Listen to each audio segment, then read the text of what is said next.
एक छोटे से शहर में, जिसका नाम हम न भी बताएं तो कोई फर्क नहीं पड़ेगा, क्योंकि अपने देश में हर छोटा शहर एक जैसा ही होता है।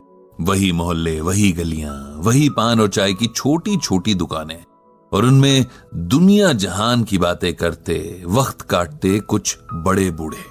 ऐसे ही एक छोटे से शहर में रहते हैं पंडित जी, जो न तो पंडिताई करते हैं, न किसी पंडित के घर पैदा हुए हैं, लेकिन फिर भी पूरा शहर और अब तो इंटरनेट की बदौलत जाने कहां कहां के लोग उन्हें पंडित जी के नाम से ही जानते हैं।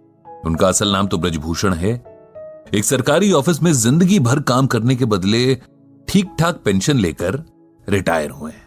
घर में सिंपल सी वाइफ है, 2 बेटे हैं जो बड़े शहरों में अच्छे जॉब्स पर हैं।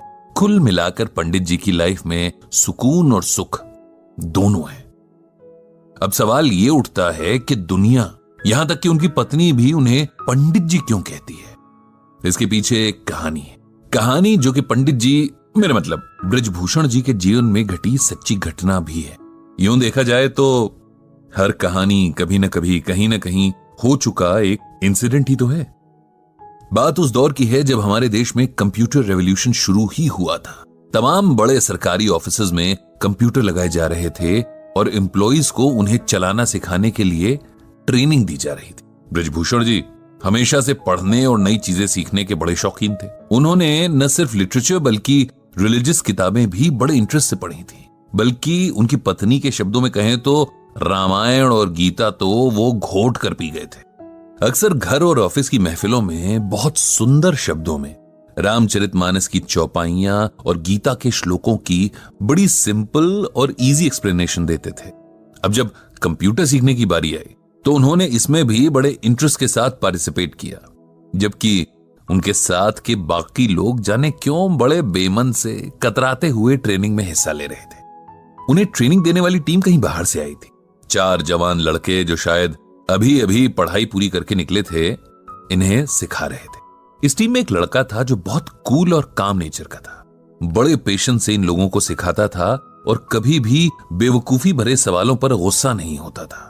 इस लड़के का नाम संदीप था। ब्रजभूषण जी को संदीप बहुत पसंद था। इधर कुछ दिनों से ब्रजभूषण जी देख रहे थे कि संदीप कुछ शांत सा रहने लगा था। उसके चेहरे पर हमेशा रहने वाली मुस्कान जैसे डिम सी पड़ गई थी। अक्सर कहीं खोया सा रहता और एक अजीब सी सैडनेस उसकी आंखों में बनी रहती।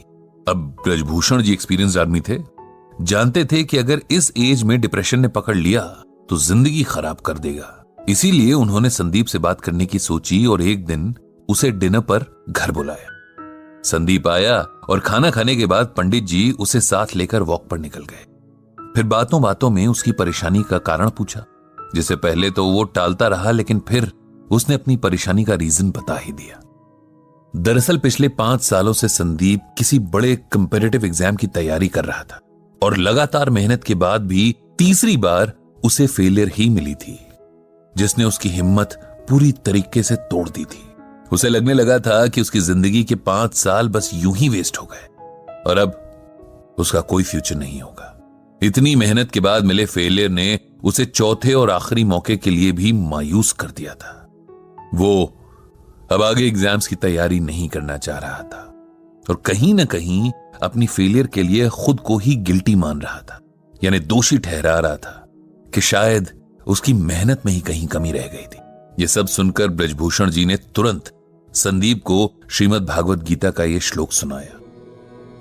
कर्मण्येवाधिकारस्ते मां फलेषु कदाचन मां कर्म फल हेतुर्भुर्मा ते संगोस्त्व कर्मणि। जानते हो संदीप, इसका मतलब क्या है, मीनिंग क्या है? ये श्लोक भगवत गीता के दूसरे चैप्टर का 47वां श्लोक है।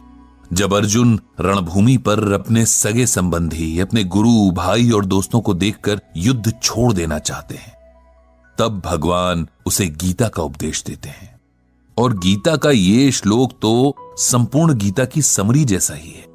इसका अर्थ अगर समझ लें तो जीवन की सारी परेशानियां दूर हो जाएं। संदीप ने पूछा कि आखिर क्या है इस श्लोक का अर्थ और इसमें ऐसा क्या है जो आप इसे हर परेशानी का सलूशन बता रहे हैं? ब्रजभूषण बोले, इसका अर्थ है कि हे अर्जुन, तेरा अधिकार कर्म करने में है, उसके फल में नहीं। तू कर्म के फल के प्रति आसक्त ना हो, या कर्म न करने के प्रति प्रेरित न हो। सिंपल वर्ड्स में कहें तो हम में से हर कोई कुछ भी करने से पहले उस काम के रिजल्ट के बारे में सोचता है। जैसे बच्चे पढ़ाई शुरू करने से पहले फर्स्ट आने की विश करते हैं। बिजनेसमैन दिन की शुरुआत में ही शाम तक मटेरियल पूरी तरीके से यूज हो जाने की विश करता है। इंजीनियर नक्शा बनाने से पहले ही कोई मास्टरपीस बनाने की ख्वाहिश रखता है। हाउसवाइफ सब्जी काटने से पहले ही सोचती है कि आज का खाना खाकर तो उसका परिवार उसकी तारीफ करेगा। हर कोई अपने हर काम से अच्छे फल की उम्मीद करता है, जबकि हमारे हाथ में सिर्फ और सिर्फ अपना काम करना है। उसका रिजल्ट क्या मिलेगा, कैसा मिलेगा, कैसे मिलेगा, इस पर ना तो हमारा कोई कंट्रोल है और ना ही राइट। ये सुनकर संदीप बोला, अगर हम रिजल्ट की इच्छा ही नहीं रखेंगे तो उस काम के लिए मोटिवेशन क्या रह जाएगा? ऐसे तो हम कोई भी काम बस टाइम पास के लिए ही करेंगे, नहीं? ब्रजभूषण जी बोले, नहीं, इसका यह मतलब नहीं कि हम अपने काम में इंटरेस्ट ना लें या अपने एफर्ट्स में कमी करें। इसका मतलब यह है कि हम ये समझ लें कि हमारे कंट्रोल में सिर्फ हमारा काम है।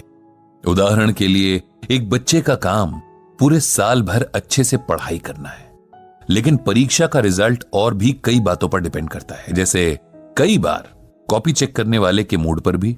ऐसे में यदि नंबर उस बच्चे की एक्सपेक्टेशन से कम आ जाते हैं तो उसे ना तो अपनी एबिलिटी पर शक करना है, न ही आगे मेहनत करने में कोताही करनी है। हमें हर हाल में अपना बेस्ट देना है। उसके बाद क्या होता है ये ईश्वर पर छोड़ देना है। किसान जब खेत में बीज बोता है, रात रात जागकर फसल को पानी देता है, तब वो अपना काम कर रहा है। लेकिन अगर सूखा पड़ जाए या उसकी फसल को कोई बीमारी लग जाए, तब किसान को अपने आप को इसकी वजह नहीं समझना चाहिए, क्योंकि ये बात उसके कंट्रोल में नहीं थी। जीवन में बहुत कुछ ऐसा है जिस पर हमारा कोई वश नहीं है, लेकिन खुद पर और अपने कर्म पर हमारा पूरा वश है। इसीलिए उसमें कमी नहीं रहनी चाहिए। जब हम इस बात को समझ लेंगे तो जीवन की छोटी बड़ी बातों में हौसला नहीं हारेंगे, खुद पर विश्वास रखेंगे और हमेशा अपना सर्वश्रेष्ठ देने के लिए तैयार रहेंगे। ब्रजभूषण जी की बातों ने संदीप पर जादू जैसा असर किया। उसने मन ही मन एक बार फिर पूरा जोर लगाकर परीक्षा की तैयारी करने का फैसला कर लिया था। कुछ दिन बाद जब ब्रजभूषण जी के ऑफिस में कंप्यूटर ट्रेनिंग पूरी हुई और सिखाने वाली टीम को विदा किया जा रहा था, तब संदीप ने सबको इकट्ठा किया और कहा, हम सबको हमेशा कुछ न कुछ सीखने के लिए तैयार रहना चाहिए। टीचर कहीं भी किसी भी रूप में मिल सकते हैं और हो सकता है कोई ऐसा टीचर मिल जाए जो लाइफ के लिए आपका एटीट्यूड ही बदल दे। मुझे भी यहां एक गुरु मिले जिन्हें जीवन का बहुत एक्सपीरियंस है और इस अनुभव को बांटना भी आता है। ये गुरु हैं ब्रजभूषण जी, जिन्हें मैं आज से पंडित जी कहकर पुकारूंगा, क्योंकि पंडित का अर्थ होता है ज्ञानी, ज्ञान देने वाला। साथ ही गुरु दक्षिणा में मैंने उनके लिए एक ब्लॉग तैयार किया है जिसका नाम रखा है गीता ज्ञान।